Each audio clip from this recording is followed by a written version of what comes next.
नहमदुहु व नुसल्ली व नुसल्लिमु अला रसूलिहिल करीम, अम्मा बाद। सय्यिदिना अब्दुल्लाह बिन उमर रज़ी अल्लाह ताला अन्हुमा बयान करते हैं कि नबी करीम सल्लल्लाहु अलैहि वसल्लम ने फरमाया, अल इसबाल फिल इज़ारी वल कमीसी वल इमामा, तीन चीज़ों का नीचे लटकाना, चाहे वो नीचे का कपड़ा शलवार या तहबंद वगैरह हो, या लंबी कमीज हो, हद से ज़्यादा लंबी हो, या पगड़ी बहुत ज़्यादा बड़ी हो।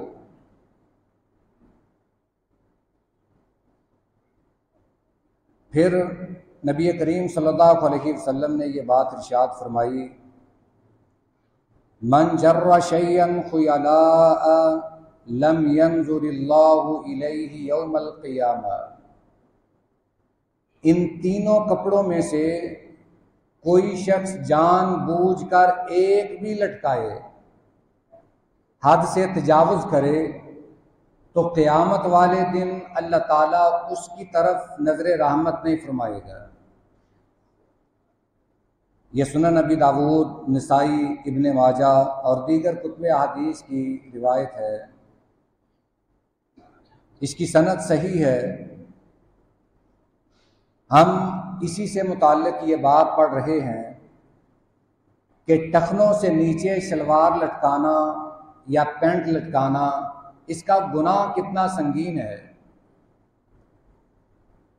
आज ये जो हदीस मुबारक हमने पढ़ी है, इसमें तीन कपड़ों का जिक्र है। एक, नीचे बांधने वाला कपड़ा, वो इज़ार हो, तहबंद हो, शलवार हो या पैंट हो। और दूसरा कपड़ा कमीज हद से तजावज़ लंबी हो। पहले बाज़ औक़ात ये जो बादशाह होते थे, वो ऊपर का लिबास ऐसा पहनते कि नीचे पाँव से भी नीचे ज़मीन पर घिसटता। ये तकब्बुर की अलामत थी। और तीसरा कपड़ा सर की पगड़ी है, ये भी हद से बड़ी नहीं होनी चाहिए। आजकल शायद इस चीज़ को मेयार बना लिया गया है कि जिसकी पगड़ी जितनी बड़ी होगी वो उतना बड़ा मुसलमान होगा, या इसको इल्म की निशानी समझ लिया गया है कि मिंबरे रसूल पर आने वाला आलिम वो अपनी पगड़ी को ज़्यादा बड़ा इसलिए बांधता है ताकि लोगों पर उसके इल्म का रोब बैठ जाए कि इसकी पगड़ी बड़ी है, ये आलम भी बड़ा है।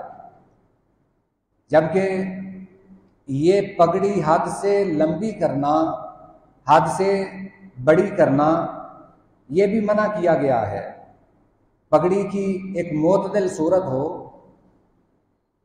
तरह तरह की इसके बारे में बातें सुनने में मिलती हैं। कोई कहता है कि पगड़ी 7 गज हो, कोई कहता है 9 गज हो, या इससे भी ज़्यादा लंबी।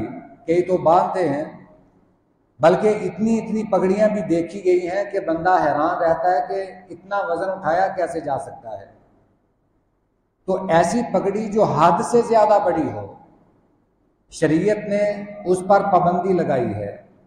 और ख़ास तौर पर अगर इंसान जानबूझकर तकब्बुर करते हुए, ख़ास तौर पर इंसान में गुरूर आ जाए, वो अपनी शलवार टखनों से नीचे लटकाए, या कमीज इतनी लंबी पहन ले कि वो नीचे पाँव तक घिसटती फिरे, या पगड़ी बहुत ज़्यादा बड़ी बांध ले।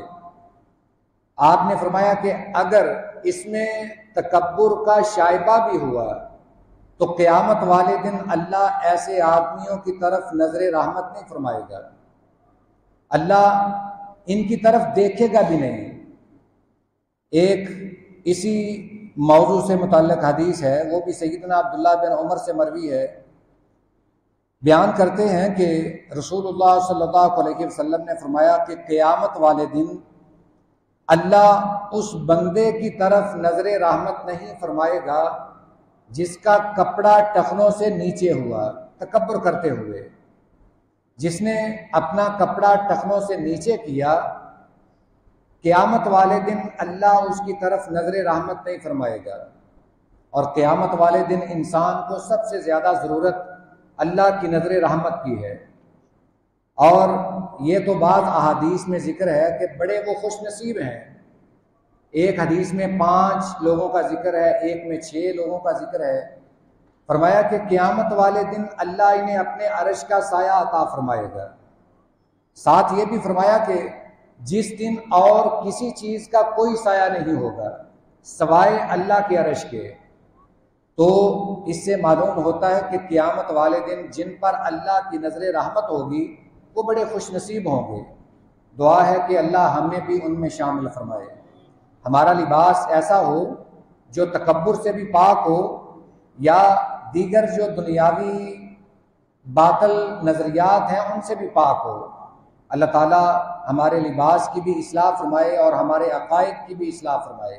व आखिरु दाअवाना अनिल हम्दुलिल्लाहि रब्बिल आलमीन।